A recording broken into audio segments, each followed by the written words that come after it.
Magandang umaga sa inyong lahat mga guys. Yung mga mahilig sa pampaswerte, ini-invite kong makinig at manood sa aking vlog today mga guys. Sa mga napadaan sa aking channel guys, inimbitahan ko kayong manood ng another pampaswerte na naman mga guys. Sa mga hindi mahilig sa pampaswerte, pwede naman yung i-skip ang aking channel mga guys. Ang magiging topic natin ngayon mga guys ay tungkol sa money blockages o yung mga naghihintay ng ating mga kaperahan pero ito ay nauudlot at lalong tumatagal mga guys. Malamang mga guys, may mga blockages tayo dahil marami tayong katanungan din sa ating mga sarili guys. Ang unang tinatanong natin mga guys ay tungkol sa bakit kaya wala pa ang aking hinihintay na pera. Ang tagal naman, diba mga guys? Malamang may mali tayo o isa sa ating pamilya o ang ating ama ng tahanan o ina ng tahanan ay may mali sa atin mga guys na hindi natin alam. Kaya tayo ay nagtatanong mga guys kung bakit may blockages tayo guys. Ano kaya ang dahilan guys?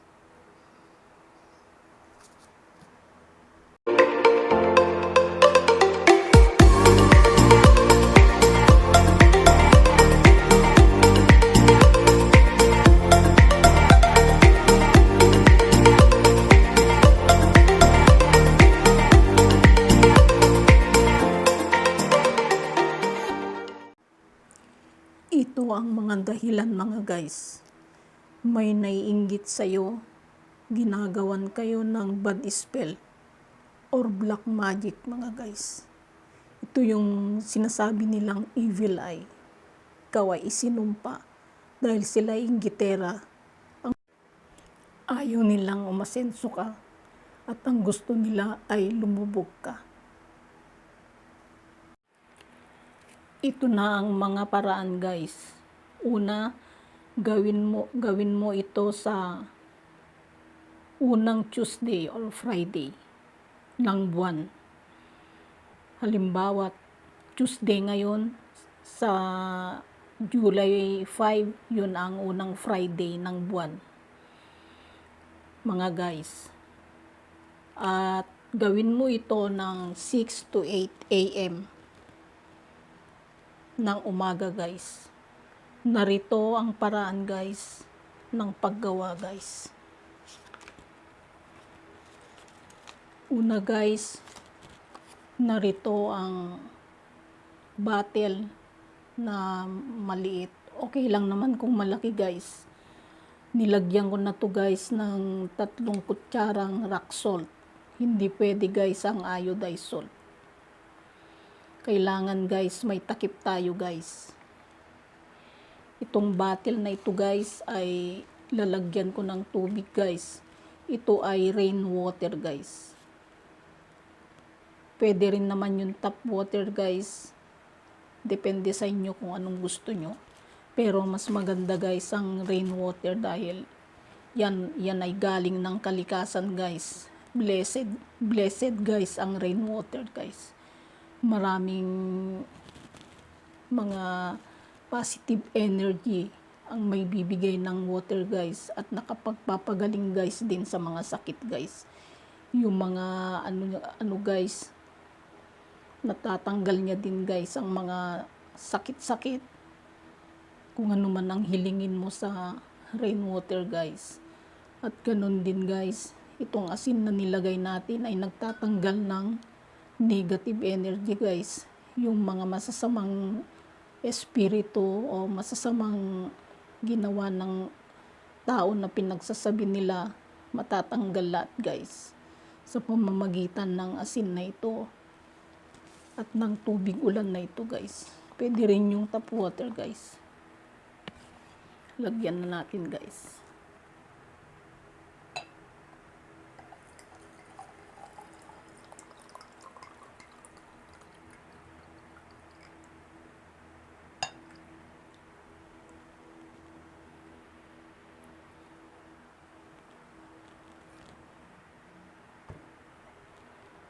Ito guys ay pwede nyong haluin guys hanggang sa matunaw. Then hayaan nyo ng ganyan guys. Ang isa pa guys,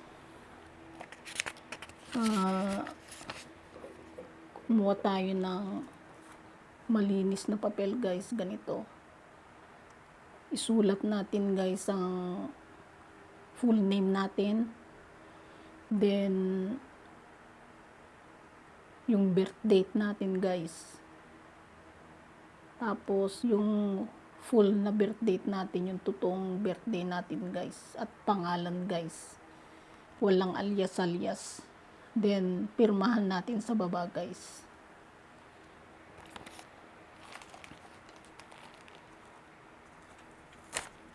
Pag natapos na natin guys, ganito ang mangyayari guys. I-fold na natin guys, ganito. Then guys, ganito. Then ilubog na natin guys sa tubig na may asin guys.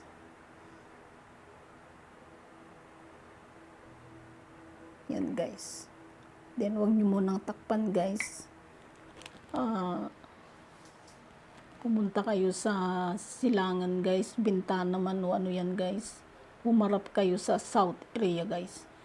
Then humiling kayo sa Panginoon. Hilingin nyo guys na walang halong sana. Kailangan diretso guys.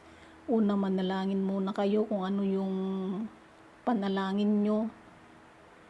Manalangin kayo na bigyan niya ng katuparan ng inyong hinihiling guys, na yung gusto nyong mangyari at yung hinihintay nyo ay darating na guys. Taimtim kayong humiling guys o manalangin para matupad ang inyong mga kahilingan guys.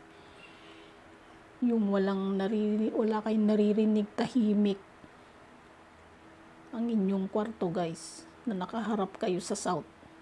Any area, kahit hindi siya bintana, basta nakaharap kayo sa south area guys.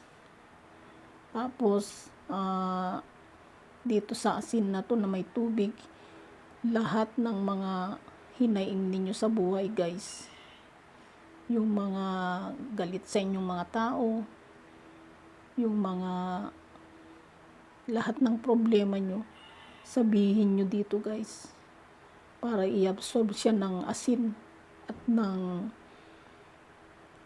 ng tubig na ulan. Ibulong niyo dito guys ang inyong mga problema na iyan ay matatanggal lahat, at ang inyong mga hinihintay na biyaya ay matutupad na at darating na guys.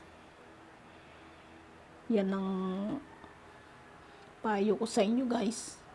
Basta taimtim kayo at naniniwala kayo ng 100% guys, matutupad ang inyong pangarap guys. Ito ay pag natapos na ito guys, takpan nyo ito guys. O kaya huwag nyo munang takpan, ipainit nyo sa guys. Pag natapos na kayo nanalangin, bigyan nyo siya ng 20 to 30 minutes. Ipainit nyo sa araw guys. O ilabas nyo itong tubig na to, yung walang nakakakita, ilagay nyo sa taas para hindi matapon. Basta siya ay naiinitan ng araw guys. Kung wala namang araw guys, pwede nyo siyang ilabas. Okay lang siyang maulanan guys. At least matatanggal dun yung mga hinaing ninyo na ibinulong dito guys. At ngayon guys, pag natapos na yun, takpan nyo na yan guys. Ilagay nyo sa ilalim ng kama ninyo guys, yung walang nakakakita. O kaya sa altar ninyo na walang nakakakita. Sa cabinet ganyan, para i-absorb niya lahat. At lahat ng mga hinihiling nyo ay matutupad na rin. At yung mga sinabi nyong problema nyo ay i-absorb ng asin at ng tubig ulan guys. Then matatapos ito ng 1 month nyo guys na gagawin ito. Pagkatapos ng end of the month, at natapos na kayo kung anong araw nyo inumpisahan, itapon nyo na siya guys sa labas ng bahay guys. Ganun ang gagawin natin guys. Hindi pala sa labas guys, sa lababo para dadaloy guys yung mga negative na nandoon. Padaluyin nyo ng matagal-tagal dun sa lababo guys na nakasindi ang faucet ninyo. Para ano guys, dumaloy dun lahat ang kamalasan. At ang mga positive ay may iwan sa atin guys. Diba guys? Ngayon, kung gusto nyo guys, every month nyong gawin, same process yan guys. Same process ang gagawin ninyo para lahat ng negative sa inyong buong pamilya ay matatanggal guys. Ito lang ang masasabi ko sa inyo guys. Magmuni-muni kayo guys. Lagi kayong mag-pray umaga at gabi bago kayo gumising at matulog. Ang payo ko lang sa inyo, gawin yung positive kaagad ang inyong araw guys. Pagkagising nyo, ngumiti na kayo. Yung nilalabas nyo sa inyong dila o bunganga, yung sinasabi ninyo, kailangan magaganda, huwag pangit. Para yung mga sinasabi ninyo dahil yan ay matutupad guys, habang gumagawa kayo ng pampaswerte. Kaya kailangan maging think positive kayo guys. Huwag kayong magsabi ng masasama. Kung dati kayong ganyan guys, magbago kayo guys. Para lahat ng inyong pinapangarap ay matutupad na rin. Diba guys? Yung mga hinihintay nating kaperahan ay matutupad na rin guys. Sa susunod na episode natin guys, ituturo ko sa inyo kung ano yung panalangin para pumasok lahat ang biyaya guys sa atin. Meron kasi yan guys eh.